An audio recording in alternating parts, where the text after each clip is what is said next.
வணக்கம். இது நியூஸ் ஃபர்ஸ்டின் மதிய நேர பிரதான செய்திகள். முதலில் தலைப்புச் செய்திகள். பிரித்தானியாவுக்கான உத்தியோகபூர்வ விஜயத்தை மேற்கொண்டுள்ள ஜனாதிபதி இன்று 2ஆம் எலிசபெத் மகாராணியை சந்திக்க உள்ளார். அரசியலமைப்பு திருத்தம் அவசர சட்டம் மூலமாக பாராளுமன்றத்தில் கொண்டுவரப்படுவது தொடர்பில் ஸ்ரீலங்கா சுதந்திர கட்சி கடும் எதிர்ப்பு. மீள்குடியேறியோரை இந்திய வீட்டு திட்டத்தில் உள்வாங்குமாறு வலியுறுத்தி வவுனியாவில் இன்று கவன ஈர்ப்பு போராட்டம். குமார் சங்கக்கார உலகக்கிண கிரிக்கெட் போட்டிகளில் தொடர்ந்து 4 சதங்கள் பெற்று சாதனை. இவை எமது தலைப்புச் செய்திகள்.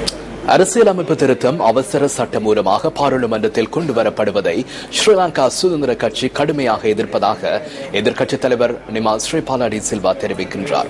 கொழும்பில் தற்போது நடைபெற்று வரும் ஊடகவியலாளர் சந்திப்பொன்றில் கருத்து வெளியிட்டுள்ள அவர், அரசியலமைப்பு திருத்தத்தினை பாராளுமன்றத்தில் அவசர சட்டம் மூலமாக கொண்டு வந்தால் அதற்கு எதிராக தமது கட்சி கடும் தீர்மானம் ஒன்றுக்கு செல்லும் எனவும் தெரிவித்துள்ளார்.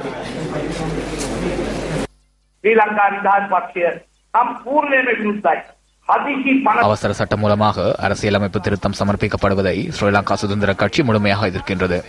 எனவே அவசர சட்டம் மூலமாக அல்லாது வழமையான சட்டம் மூலமாக அரசியலமைப்பு திருத்த சட்டமூலத்தை பாராளுமன்றத்தில் சமர்ப்பித்து அரசியலமைப்பு திருத்தம் தொடர்பில் மக்களின் கருத்துக்களை கேட்டறிவதற்கு போதுமான அளவு கால அவகாசத்தை வழங்குமாறு நாம் அரசாங்கத்திடம் கோரிக்கை விடுக்கின்றோம். தொகுதிகளை பறிப்பதற்கு 3 மாதங்களேனும் செல்லும் என்பதால் குறித்த காலப்பகுதியை சட்டம் மூலம் குறித்து கலந்துரையாடல்களை மேற்கொள்வதற்காக பயன்படுத்துவதற்குரிய சிறந்த சந்தர்ப்பம் உள்ளது. அவசர சட்டம் மூலமாக இது சமர்ப்பிக்கப்பட உள்ளமை மக்களின் ஜனநாயகத்தை மிதித்தறியும் செயலாகவே நாம் காண்கின்றோம். அவசர சட்டம் மூலமாக சமர்ப்பிக்கப்பட்டால் இந்த விடயத்தில் நாம் அரசாங்கத்திற்கு ஆதரவு வழங்குவதா இல்லையா என்பது தொடர்பில் கடுமையான தீர்மானம் ஒன்று எடுக்க நேரிடும். எரிசக்தி பாதுகாப்பு என்பதை அரசியல் கேளிக்கையான விடயமாக மாற்றிக்கொள்ளக் கூடாது என மின்சக்தி எரிசக்தி அமைச்சர் பாட்டலி சம்பிக்க ரணவாக்க தெரிவிக்கின்றார். எரிசக்தி பாதுகாப்புக்கான தேசிய வேலை திட்டத்தின் கீழ் 2012ஆம் ஆண்டு பாடசாலை மாணவர்களுக்கு நடத்தப்பட்ட போட்டியில் வெற்றி பெற்ற மாணவர்களுக்கு பரிசில் வழங்குவதற்காக இந்த நிகழ்வு ஏற்பாடு செய்யப்பட்டிருந்தது.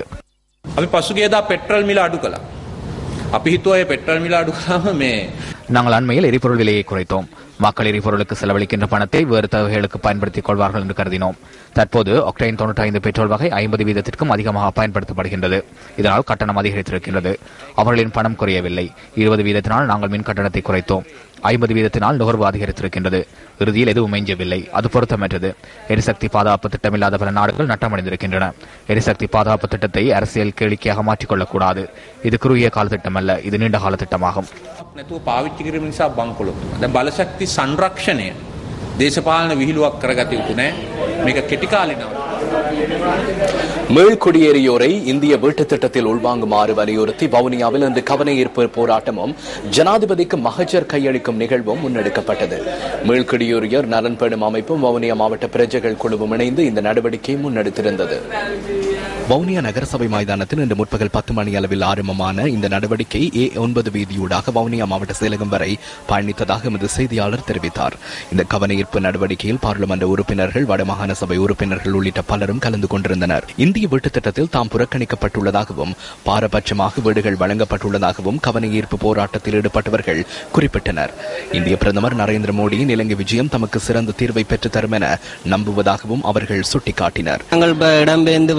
முள்குடியேற்றம் செய்து இன்றைக்கு 5 வருஷமாகிறது.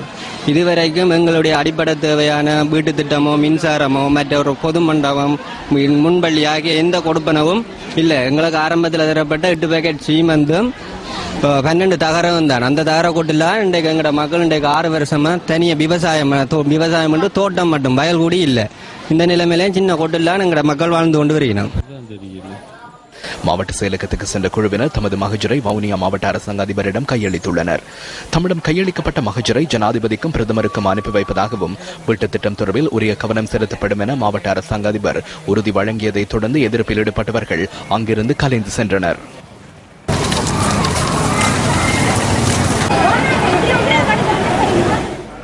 கடந்த 2.5 மாதங்களில் பொதுமக்களிடமிருந்து சுமார் 1000 முறைப்பாடுகள் கிடைத்துள்ளதாக லஞ்ச ஊழல் ஒழிப்பு ஆணைக்குழு தெரிவித்துள்ளது. முன்னிலை அரசியல்வாதிகள் மற்றும் அரசு உத்தியோகத்தர்களுக்கு எதிராகவே அதிகளவான முறைப்பாடுகள் கிடைத்துள்ளதாக ஆணைக்குழுவின் பணிப்பாளர் நாயகம் தில்ருச்சி டயஸ் விக்ரமசிங்க கூறியுள்ளார். கிடைத்துள்ள முறைப்பாடுகளில் அநேகமானவை இளஞ்ச ஒழிப்பு சட்டத்திற்குரியவை அல்லவென்பது முதற்கட்ட ஆய்வுகளில் தெரிய வந்துள்ளது. எவ்வாறாயினும் அந்த முறைப்பாடுகள் குறித்து ஆராய்வதற்கான கட்டமைப்பு ஒன்றும் தயாரிக்கப்பட்டுள்ளதாக இளஞ்ச ஊழல் ஒழிப்பு ஆணைக்குழுவின் பணிப்பாளர் நாயகம் தெரிவித்துள்ளார். இளஞ்ச ஊழல் சம்பவங்கள் தொடர்பில் உரிய தகவல்கள் இருப்பின் ஆணைக்குழுவிற்கு அறிவிக்குமாறு மக்களிடம் வேண்டுகோள் விடுக்கப்பட்டுள்ளது. சிரேஷ்ட போலீஸ் அத்தியட்சகர் ஒருவருக்கும் 3 போலீஸ் அத்தியட்சகர்களுக்கும் 21 உதவி போலீஸ் அத்தியட்சகர்களுக்கும் இடமாற்றங்கள் வழங்கப்பட்டுள்ளன. 6 போலீஸ் நிலைய பொறுப்பதிகாரிகளுக்கும் இடமாற்றம் வழங்கப்பட்டுள்ளதாக பதில் போலீஸ் ஊடக பேச்சாளர் உதவி போலீஸ் அத்தியட்சகர் ருவான் குணசேகர தெரிவித்துள்ளார். 5 கிலோ 14 கிராம் ஹெரோயின் போதைப் பொருளுடன் பிரபல போதைப் பொருள் வர்த்தகர் ஒருவர் நீர்கொழும்பில் கைது செய்யப்பட்டுள்ளார். போலீஸ் போதைப் பொருள் ஒழிப்பு பணியகம் மேற்கொண்ட சுற்றிவளைப்பின் போதே சந்தேக நபர் கைது செய்யப்பட்டுள்ளார். மேல் மாகாணத்திற்கு பொறுப்பான சிரேஷ்ட பிரதி போலீஸ் மா அதிபர் போஜித் ஜெயசுந்தரவின் நேரடி மேற்பார்வையில் போலீஸ் போதைப் பொருள் ஒழிப்பு பணியகத்தின் பணிப்பாளர் சிரேஷ்ட போலீஸ் அத்தியட்சகர் கமல் சில்வா இந்த சுற்றிவளைப்பினை வழிநடத்தியுள்ளார். கைது செய்யப்பட்டுள்ள போதைப் பொருள் வர்த்தகர் 1990 ஆண்டிலிருந்து இந்த சட்டவிரோத செயற்பாட்டில் ஈடுபட்டு வருபவர் என போலீசார் தெரிவித்துள்ளனர். போதைப் பொருள் ஒழிப்பு பணியகம் மேலதிக விசாரணைகளை மேற்கொண்டு வருகின்றது. தொழிலுக்கான கௌரவம் மற்றும் அரசியல் செயற்பாடுகள் நாட்டிற்கு முக்கியத்துவம் வழங்குவதாக அமைய வேண்டும் என சுகாதாரத்துறை அமைச்சர் ராஜித சேனாரத்ன தெரிவித்துள்ளார். பேருவலையில் இடம்பெற்ற நிகழ்வில் கலந்து கொண்டு உரையாற்றும் போதே அவர் இதனை தெரிவித்தார். அமைச்சர் ராஜித சேனாரத்ன பேருவலை DS ஜனநாயக கல்லூரியின் புதிய தொழில்நுட்ப ஆய்வுக்கூடத்தை திறந்து வைத்தார். நாம் வைத்தியர்களாக இருந்த போதிலும் வைத்திய தொழிலை அரசியலை கொண்டு அசுத்தப்படுத்தவில்லை. நாங்கள் எங்களது தொழிலை சரியாக செய்தோம். நாங்கள் மக்களுக்கு உதவினோம். நாங்கள் மருத்துவ தொழிலை அரசியலுடன் நிலைநிறுத்தினோம். இதில் எதனையும் நாம் புறக்கணிக்கவில்லை. தொடர்ந்தும் நாம் அரசியலில் ஈடுபடுகின்றோம். ஆனால் நாட்டுக்கே நாம் முன்னுரிமை வழங்குகின்றோம். எமது முக்கிய இலக்கு இந்த தேசத்தின் மக்களே. ஊடக அறிவை மேம்படுத்தும் நோக்கிலும் ஊடக விழுமியங்களை பாடசாலை மாணவர்கள் மத்தியில் கொண்டு செல்லும் நோக்கிலும் பாடசாலை மாணவர்கள் மத்தியில் நியூஸ் ஃபர்ஸ்ட் நடத்தும் வகுப்பறை செயல் திட்டம் தற்போது இடம்பெற்று வருகிறது. 175 செயல் திட்டத்தின் 2ஆம் நாள் அமர்வுகள் 175வது செயல் திட்டத்தின் 2ஆம் நாள் அமர்வுகள் இன்று ஹாலியில தேசிய பாடசாலையில் இடம்பெற்று வருகிறது.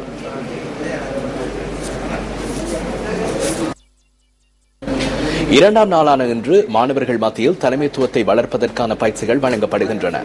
இந்த செயற்திட்டத்தில் MTV MBC ஊடக நிறுவனத்தின் சிரேஷ்ட அதிகாரிகள் பலர் கலந்து கொண்டிருந்தனர்.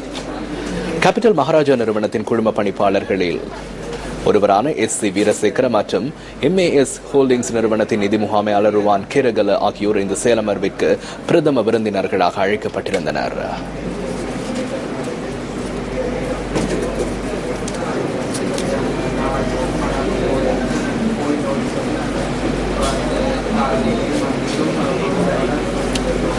இம்முறை பெரும்போகத்தில் 130 லட்சம் கிலோகிராம் நெல் கொள்வனவு செய்யப்பட்டுள்ளதாக நெல் சந்தைப்படுத்தல் சபை தெரிவித்துள்ளது.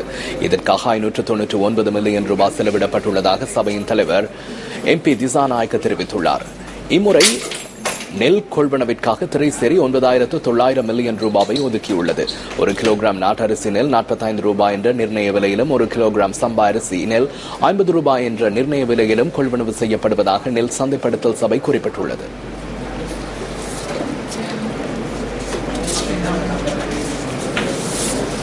வடக்கு கிழக்கில் மாத்திரம் இடம்பெயர்ந்த மக்கள் வீடுகள் இன்றி இன்னல்களை அனுபவிக்கவில்லை என்பதற்கு சான்று பகரும் வகையில் ஏனைய மாவட்டங்களிலும் சில கிராமங்கள் உள்ளன. அந்த வகையில் புத்தளம் கல்பெட்டி நாச்சிக்களி கிராமத்திலும் மக்கள் மிகு குடியேறி இன்று வரை வாழ்விடங்களை இழந்து நிற்கின்றமை தொடர்பில் நியூஸ் ஃபர்ஸ்டுக்கு பதிவாகியுள்ளது. இந்த குட்டில்கள் யுத்தத்தால் பாதிக்கப்பட்டு வாழ்விடங்களை இழந்த மக்கள் தங்கியுள்ள குட்டில்கள் அல்ல. கல்பெட்டி நாச்சிக்களி கிராம மக்கள் இற்றை வரை அனுபவித்து வரும் அவல வாழ்க்கையின் அடையாளங்கள்.